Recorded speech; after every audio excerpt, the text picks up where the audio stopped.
All right, now that you played that, you didn't call that 5, so you don't have it. I had to wait till you play it. You didn't call 5. You didn't call your point. You did not call it. I ain't here to play or lose. Oh, you really came here for blood. I didn't know that.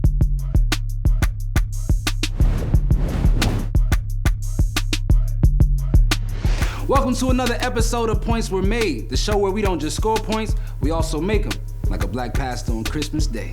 I'm your host, Rodney, and before we get into today's game, I want to introduce our guest. First up is an actor from one of the best shows on television. He's the homie as well. Y'all know him as Amin Joseph, but I call him Shark Tooth.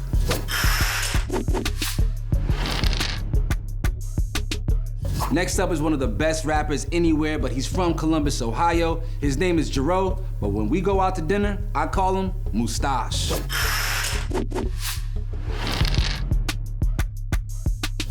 Next up is one of my best friends and a phenomenal businessman who owns a clothing company called Influx. Y'all know him as Bobby, but I call him the Fashionista. So the game we're playing today is dominoes, also known as bones if you actually know what you're doing. And if you don't, I don't think it's a good idea to be at the table anyway, because it can get a little bit aggressive. So I'm gonna go ahead and establish our house rules right now so everybody out there can save their Twitter fingers saying how we should be playing. It's our rules, our way, here at Points Were Made. Rule numero uno, Big Six is the king. Whoever has the Big Six will go first. Rule number 2, we are playing 2 in stacks. None of that 4-corner stuff they play back at your uncle's crib, all right? Rule number 3, we are tallying points from the edge in multiples of 5. If you know how to add, that should be a very easy process. And last but not least, rule number 4, whoever gets rid of all the dominoes out of their hand first will be the winner of that round, and then we'll tally up the points of all the dominoes remaining in other players' hands, and those points will also go to the winner of that round. Sounds pretty easy to me. Not really, if I'm gonna be honest, but I'm gonna go ahead and do it. Let's go. So this is like a real game that y'all play in Oakland for real, like at the cookout, and then y'all play bones? Didn't I say there was a rite of passage when I got to play from the little kid to the big kid table? I mean with the adults. Why I call them big kids? I feel like that's so reason specific, man. Y'all gave him way too much to get out. Domino. So then, I'll take this. No, I had to get rid of the high. All right. 5. Then 20. So you trying 20 put my 10, that's 30. Whoever's keeps score. He looked at the camera with it. That's 30. Let's run it. Yo, do you feel like because you didn't grow up in LA, but you play such a pivotal role on a LA-centric show that you should learn about like dominoes and like West Coast cultures and stuff like that? Like, is it a tough thing? Definitely. You gotta learn the culture for any role that you play. That's just respecting the people that came before you. At the end of the day, you gotta get the specificity of knowing what the culture is, what meant something to people. Get the lingo right, get the culture, period. You be bodying that, man. Y'all kill it on that show, like so far. it. I need this get back, though. Can I tell you something? If you would have put the 4 on the 5, you would have had 10. Because I'm a brother of blood. But you already played. Go ahead. Oh, man. Because I'm a brother of blood. We gonna go. And correction. Oh, I didn't get criticized for my move that time. Okay, I'm learning. Sometimes I feel like I struggle to, break some of the habits of my family. My father, my grandfather. I'm trying to defeat those. Ro, how difficult is it for you to kind of navigate around generational curses to create a new legacy for your lineage? I think my pops was trying to save us from his experience growing up. Yeah. So in a way, he wanted to shield us from what he went through. And so instead of talking through it, it's like if you don't see it, then that's I'm doing my job. Yeah. But when I went to my mom's house, they were a little more free, So it was a different dynamic, and I think now I'm looking back in retrospect, and I'm like, oh, okay, that's where that comes from. That's why I move that way. Yeah. That's why I act like that. It's interesting, man. I didn't intend to share this on camera, but we here now, you know what I mean? So I haven't spoken to my father in 4 years, right? Word. And I tried to repair the relationship, and I was like, I called him one day, I said, hey man, we repeating the same relationship that you had with your father. So we don't gotta repeat that, I got a son, so for me, I just couldn't fathom. I wanted to repair this relationship, so I hit him up. I said, hey man, we don't gotta do this. We ain't gotta repeat this cycle. And I told Bob the story. I called him and he was like, nah, just, you'll be all right out there. I was like, I said, what? Whoa! It shocked me, but I understood it because it's in my DNA. It's a generational curse to be that dismissive of our family, of our tribe. It's in my blood too. If I wasn't cognizant of it, I could repeat the same cycle. And so I'm thankful to have these kind of conversations with other brothers, you know, and I can let that out, you know? That was crazy. No, when he told me that, because I mean, my pops was killed when I was 1, so when you said that, I'm like, damn, bro, your dad is alive, and he acting like he not. It's also okay to see somebody that we look at and say that's broken, and still love them where they at. It's a big part of our own growth. Like it's okay to be broken. It's okay to be broken. I'm not gonna hold that on you. Like he came up with his own, like you said, it's generational. So he came up with his own set of issues of how he sees the world that make you laugh, that make you fucking cry. Yeah. Or, you know. Who goes it? I had to knock. You had to knock, so it's on you. That's a hard. Is that a vest under the jacket? I'm trying to. That thing hard. Bag, you getting that now. I see what you did. I was like, we getting that bag. Okay. If I'ma lose, we gonna laugh.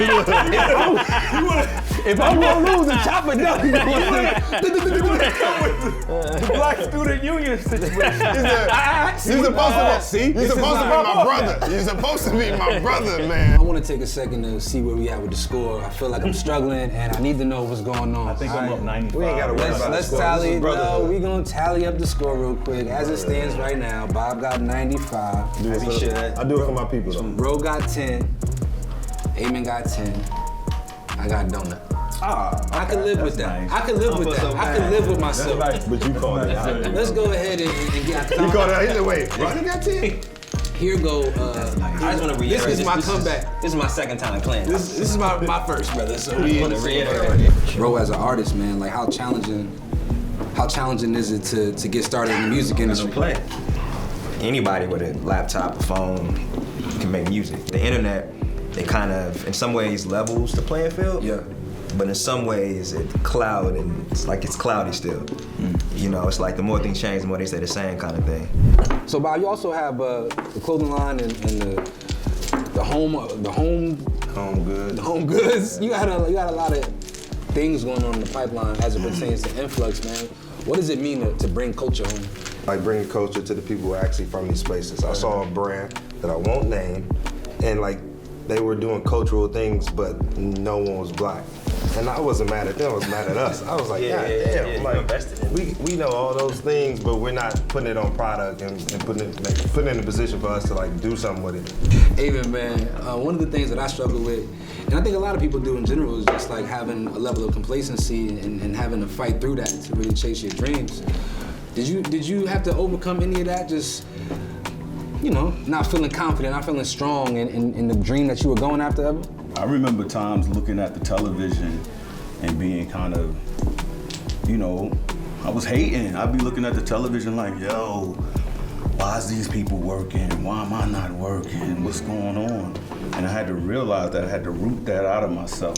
I wasn't really looking at the vision and letting that lead me. I was letting competition lead me. I was letting measuring myself to other people. To get out your own way, I think you mentioned that earlier, is really important. And once you are able to do that, you start noticing with baby steps, your confidence builds. Yeah. You're able to invest in yourself, you're able to put the time in, and you got some accountability with self. What about like community support, right? So we're all black men. You know, we all got our own networks. You know, we've had dinner recently. We've enjoyed the success of your show. Bob, you know, you and I have, you know, we talk regularly. Right. How important is it for us as black men to continue to build with each other and support each other and create spaces where we can have open and honest conversations, whether it's on camera or off? Bro? I mean, community is like, that's what you build, you know? Yeah. Especially being a transplant or coming to a space that you're not from, like putting yourself around and in situations or settings that are like rewarding, because it's, you know, the old adage, it take a village, it's real. True. Yeah. And what about you in your career? You asked us How about you? Same It's a great question question, to you, Bob. bro. So glad you asked. You know, I'm trying to be talented. For me, man, it's been a long journey. I became a father at a very, very young age, and my priority has been providing. And I always say that one of the toughest things that I ever had to deal with was managing 2 sets of dreams. You know, it's not really discussed quite often, but I'm really thankful that I pursued and I persisted, and things seem to be going well. You know, I see you championing Black women so very heavily in public spaces, especially. Why is that so important for you, bro? Like, so femicide, Black women being murdered, that's important to me. I got a mother, I got a daughter, I got aunts and nieces, and we in communities where sometimes we just not taking care of our Black women. So anything that I can do, whether it's a self-defense class, whether it's just making sure that there's that women's voice are being heard. Why would our women be getting killed in society and it be like on deaf ears to the media?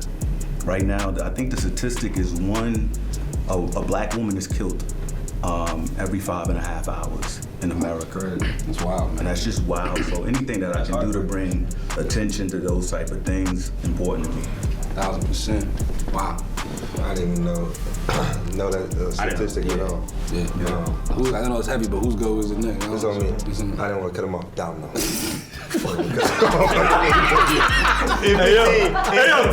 And what I hate about that, Somebody's clearly been dominating. He's like the LeBron James of dominoes. This is something I did not know about you. I did not know that you were this vicious. Keep it on my hip, just in case. Congratulations, Bobby got 150. But look, it's all love. When I win, we all win. Yeah, I got 5. I had 5 though, but I keep them clean. I had the 10s. I keep them clean. There we go. You made dubs, but I keep them clean. So I appreciate you guys, having a conversation, playing dominoes. Before we get out of here, though, I do want to ask, what are some of the goals that we have in 2022? Some of the things that we want to accomplish?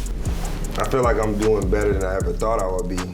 But still, like, as you get to higher places, you see a different goal. So like, it's easy to like not be happy to where you landed because you're focusing on the next point. So I'm like, 15 years ago, I didn't think I would be doing what I'm doing. So like, why can't I be happy where I'm at today instead of like focusing on where I'm trying to be tomorrow? You know what I mean? Like, where I'm at, I'm like, just waiting for fulfillment. Like, accept it, be happy. What about you, bro? I'm trying to get off my phone. Oh man, it's the devil. I'm trying to get off that phone. Yeah, it's temptation. And just build out these ideas, you know? You know what I'm saying? Like really build out these ideas, because you look up, and you're like, dang, I should have did that. You know, I thought about that 6 months ago, you know? Mm-hmm. And then, another brand comes out with it. Now, okay. You know? So it's like really just when just being intentional, but also follow through. For 2022, I think family, like estate planning, is big for me. Okay. Making sure I set up legacy stuff for my family. To think generational. We was talking about generational curses, but also to think generation. Like if I can think to my 3rd generation, it just starts giving me scope for my vision of how I would like to see my family, 3 generations from now. So what do I have to do now? How do I, make sure that I have insurance policies on myself, build up trust and things, just keeping business aligned so that the vision can stay big. Like we trying to build up these visions, you gotta give it a place to, something to hold that much capacity, right? So that's one of the things. And then health, I feel like with myself, I remember years where I'm like, the doctor, I'm good, I'm amazing, but from everything from eye care to teeth to our hearts, to your joint. Yeah, let them get up in there. Your joint, everything, I feel like health is another thing that I love to focus on, and Fellas, I truly, truly appreciate y'all sitting down with me, having conversation, teaching me dominoes. I don't think any of us expected things to get as deep as they did, but when you're amongst good brothers, it's tribe community. It happens organically like that, so thank y'all. I really, really mean it. And thank you out there for checking out another episode of Points Were Made. I'm your guy, Rodney Rakai. Until next time, peace.